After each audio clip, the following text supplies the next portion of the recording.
All right. So you are here for 209 Parish. Correct. Okay. All right, I'm going to affirm you in, if you will. Thank you. Yeah, no problem. So if you could raise your right hand and state your name for the record? Let's say the assessor been sworn in as well. He was this morning, Okay, yes. sure. All right, and so state your name for the record? Michael R. Franklin. Okay. You affirm to tell the truth, the whole truth, and nothing but the truth? I do. Okay, very good. Yeah, Joe was sworn in at the beginning of the session. Yeah, one quick question on that, if I could. Yes. Has anybody ever been prosecuted for perjury in this bar hearing in all the years you've been doing this? Not to my knowledge, and you guys know. Is there a section of the law that this pertains to, what the penalties are and so on and so forth? I would think so. What section is that? Is it penal law 210?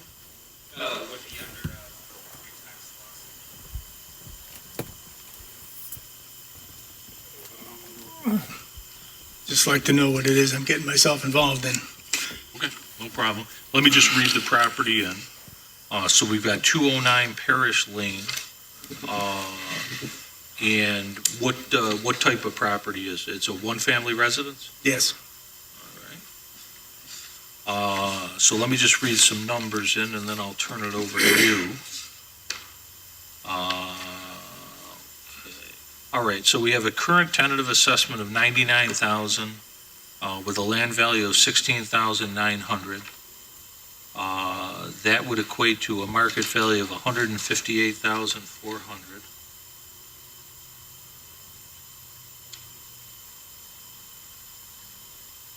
And then the petitioner believes the fair market value is $128,000, which would equate to an assessed value of $80,000. And let me just take a peek at the petition here. Nothing as far as purchase price. And then what looks like we got a DocuSign authorization for Mr. Franklin to submit or present. And then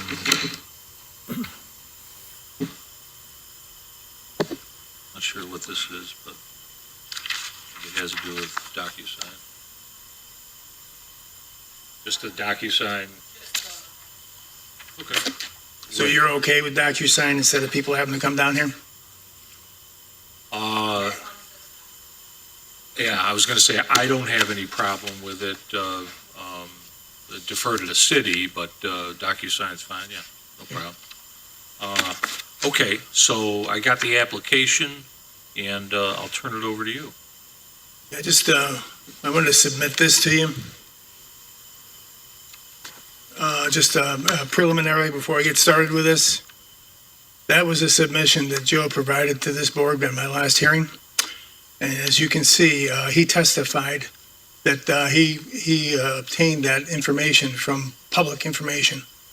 And that is not public information. That is an MLS report that was generated through Rob Foole's personal account through his side business. Okay. And the city of Syracuse should not be, if the city of Syracuse qualified to get an MLS account, they would have an MLS account. But they are improperly, Joe, you know that this is a MLS rules violation. Is it a comp for 209 Parish Lane? Well, that's the. Are you the That's all chair? right. I'm asking a question. I can ask, is that a comp for 209? Well, what I want to Parish know Lane? is, did he do the same thing here? Because he should not be using the MLS. Joe, do you understand what I'm saying? Understand what you're saying, and so this will submit to the whatever file that was the other day, but I don't think that Joe has anything pertaining to the MLS. Well, he said he got this from public information. He perjured himself. All right, Okay, just, it's on the record. yep, and from him moving here, the city needs a cease and desist using the MLS. It's not an assessor tool. You're illegally using the MLS, and you should not be using Zillow or Realtor.com. It is not public information. You need to read the user policy. It is highly inappropriate And I'm telling you, that one lawsuit that's going on where they sued the National Association of Realtors, I think they would be interested in this too. This is highly inappropriate. All right, Okay, we can move on. okay. Okay, so this particular case is, it's an unequal case, and it's a welcome stranger case. It sold for $158, they pinned $158. I believe Ed Full handled it. I'm not certain why Joe is here. And as some of you may know, Ed Full threatened to beat me up in the hallway after the SCAR hearing last year. That SCAR hearing was for the property that's across the street from this. I won, hands down, exactly what it is that I asked for. This is exactly the same argument. They pinned the purchase price. I looked at all the sales on that block. Of the 10 properties that surround this property that were, I'm comparing it to the properties that did not sell. This is the highest assessed property of all the properties that did not sell. Let me just ask you, the purchase price was $158, It is. and then when was that purchased? It was in 2022, let me see.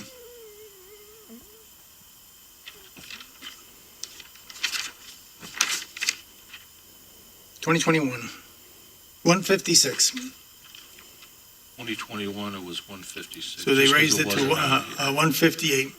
Now, what would be acceptable to me is if they can document a neighborhood increase, but that is it, period. Otherwise, it's selective assessment, it's welcome stranger, it's illegal. Now, the case that we had, so the assessment was 80, they raised it to 99. So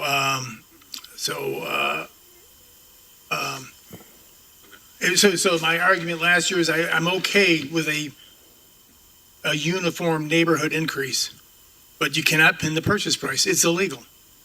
So, and he's been doing it routinely. And as I tried to show you last time, nobody seemed to have an interest. But his comparable sales report, 4 out of his 5 comps, he pinned the purchase price on. So, for example, last year's case, this property was one of the comparables because he pinned the price on all of these, and that's what he used for comparables. It's, and I don't see Tom doing it. I did a sample of Tom. Tom's not doing it. He doesn't do it much. But Ed Full routinely, selectively assesses property and pins the purchase price. Routinely. And it Okay. needs to stop. All right, so point taken under oath. The first question for Joe, was this a neighborhood review? Yeah. This was, My knowledge, so this was a neighborhood where you looked at all the properties, didn't necessarily increase, decrease, or whatever. This is Ed's area, I'm just handling. Oh, this is on Ed's my area. day, you're handling, he's not here. Right.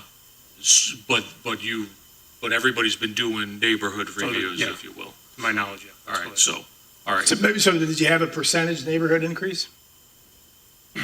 We look at every property individually. Yeah.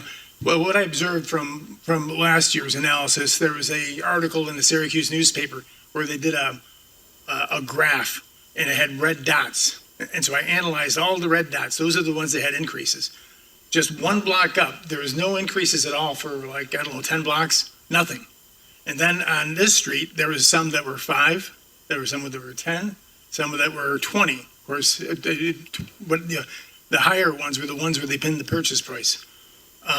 And so what I tried to be reasonable in the SCAR hearing was I told him that he violated welcome stranger. The hearing officer agreed he violated welcome stranger.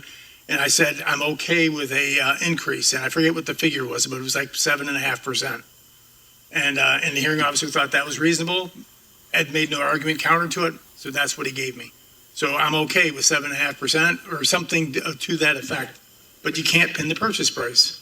Okay, so what was the percentage increase proposed on this property that we're talking about? I didn't get into that.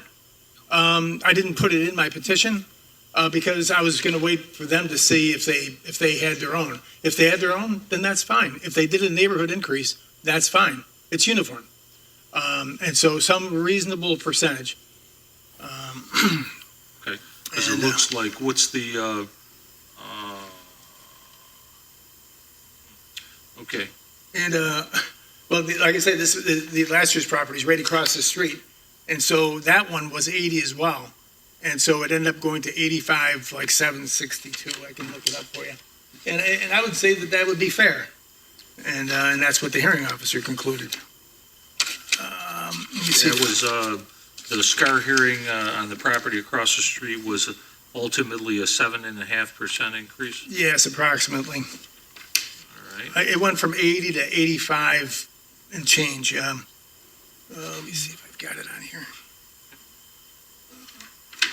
All right. So what can you tell us about, And I want to tell you, I have not been in the house, and I Okay. will not go into any of the houses, and neither is he, and he can't. So, let's compare apples and apples. I do not go into people's houses. It's not appropriate. okay, so. We disagree, but that's just how I do it.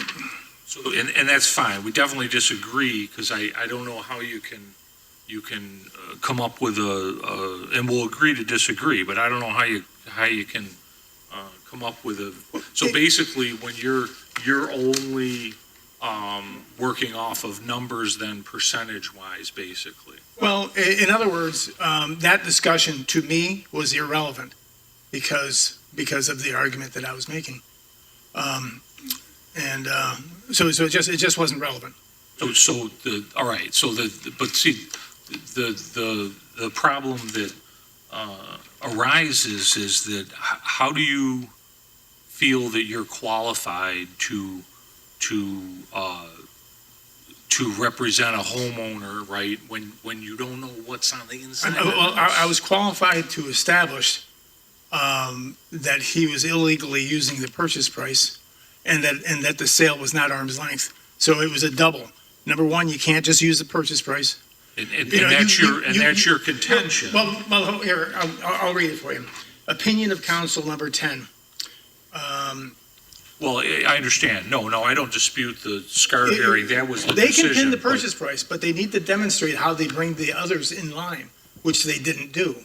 Right. So that's the end of the conversation. All right. There's nothing more to talk about. On last year, but on this property No, here no, now. well, I'm talking about, Maryland that you were just talking about. Right. But yeah, there's nothing to talk about here either, because it's, you haven't done a reval in 25 years, and your equalization rate is 62.5, so it puts guys like Ed Fole under pressure to bring the equalization rates up, so any place that he can think that he can get away with, upping it here and there, that's what he does.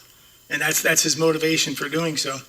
And, Well, I thought I had read that there was over almost 5,000 properties this year that were addressed as far as assessment is concerned. I'd have to go look at the exact yeah, number. but that creates unequal circumstances all over the city. And, you just got to bite the bullet and do your reval, It's just. Well, I think You know, there's when you get discussion paid of to do a that. job, you've collected all this money from the taxpayers. When you get paid to do a job and you don't do it, it's called fraud. They put contractors in jail for taking money and not doing the job. Well, I think that they try to do it on a yearly basis, but I believe that a reval is coming. What happens is, I've done this in 32 counties, so I've seen quite a stuff going around. And politicians avoid revals like the plague because it's the quickest way to get voted out of office. And so that's why there hasn't been a reval done. And they talked a little bit, yeah, we're going to do it in the near future. Yeah, after I'm out of office, that's when he'll do it. Not. And so that's what this is all about. But one thing I want to say is that I don't want to be contentious. I watched the video afterwards, and there were some things said about whatever some German guy said. All I ask out of the bar and out of the assessor's office is good faith. That's all I ask. And then I ask for transparency and accountability. And Ed Fole last year suggested I sue the city. Last thing I have time to do. So I sued the city, and we got the results on Friday. And now they have to give me my cost report. And make me jump through hoops to sue these guys. And I prevailed. Just like I prevailed last year at SCAR, because I don't do things when I'm wrong. Yeah, that's fine. Okay. That you have that right, and that's the great So part of the process. just one other thing. Okay. about using assessor data, or I'm sorry, using realtor data for valuation. You know, this is the house that we're talking about here. Let me read you what the realtor has to say. Truly a special gem, one-of-a-kind home, spacious bedrooms, most desirable low-traffic streets in the valley, a private oasis, cozy kitchens, prime convenient location to school, unique charming home waiting for your love to call it a home. Just colorful metaphors, and that's what we had at 949 Maryland as well. You can't, these are marketing materials. You don't use them for valuation materials. It's not an assessor tool. The assessor is getting the numbers. If that is in fact the case, they're not paying attention to the write-up. He most certainly did. Yeah. He most certainly did. They're just looking for purchase prices, well, you know. Well, he shouldn't be using well, Zillow, shouldn't be using Realtor.com. That could be. Shouldn't be using specifically the MLS, because that's an MLS rules violation. That Ed could lose his membership for doing what he did. That could be, and that is not for us to decide. But again, it's trying to access information as far as factual, what things sold for, but Sure. it's okay. And the city condoning the use of the MLS, condoning it, and now you know that they're doing it. You've been put on notice that they're doing it. Don't do it anymore. Okay, so, is there anything else you want to add as far as this particular property here? Yeah, so it's unequal. I looked at the street, the properties that didn't sell and comparable to them, this is the very highest assessed property. This is good for us to keep. Sure. The properties that did sell, there was some higher ones, but they also used a sale that was a non-arm's length sale and pinned that purchase price too. It's three of them on the street alone. Let's take a look and see what Joe's got to submit.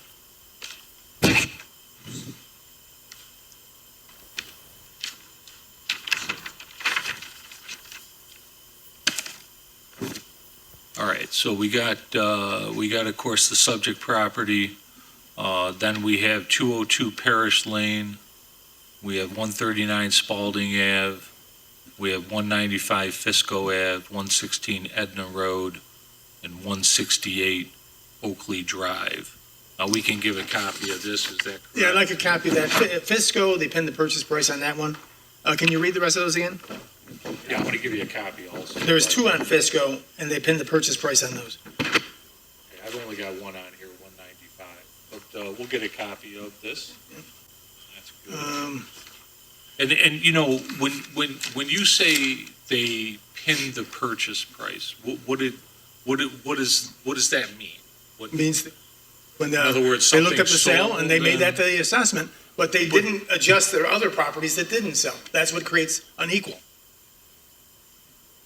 Well, 5,000 properties didn't change hands last year. I'm sure that there's no question. I mean, people come in front of us where they've had assessments and they didn't just buy the property. They have grievances. So, you know, they are raising assessments of properties that haven't sold.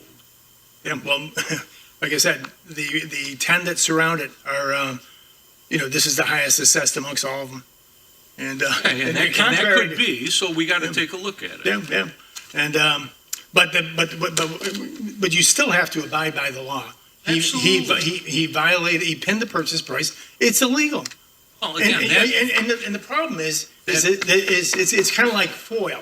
You know, when the municipality violates FOIL, or when Ed Full violates Welcome Stranger, there's no penalty. You don't go to jail for it. So he just keeps doing it.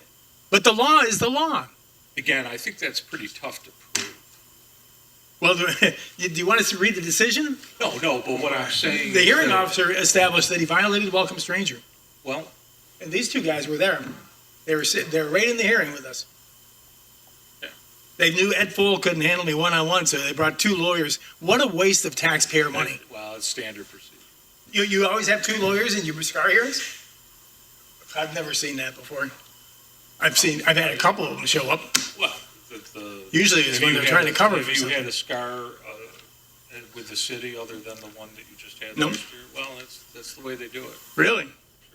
Yeah, all right. But, all right, so. Geez, I we're felt gonna- special there for a little bit. No, it's, you know, it's standard to protect, this is the copy. Yes. Okay. You know, so like I said, I don't want to be contentious with anybody. No. I'm not a terrible guy. Nor do But I we. don't like being sandbagged. I don't like disingenuous behavior. Okay. And No, that's fine. We don't want to be contentious either. We want to make sure that you feel that you got a fair hearing, if you will, and, I'd rather just have a fair hearing. I don't need to feel as though it's fair. I just want a fair one. Sure, yep. So we will take the city's comps, what you submitted, and then we'll send, the city will send a notice first week of April. Remember, opinion of council, number 10. It's the law. So, you know, so, All right, well, thank you very much for coming in today. okay.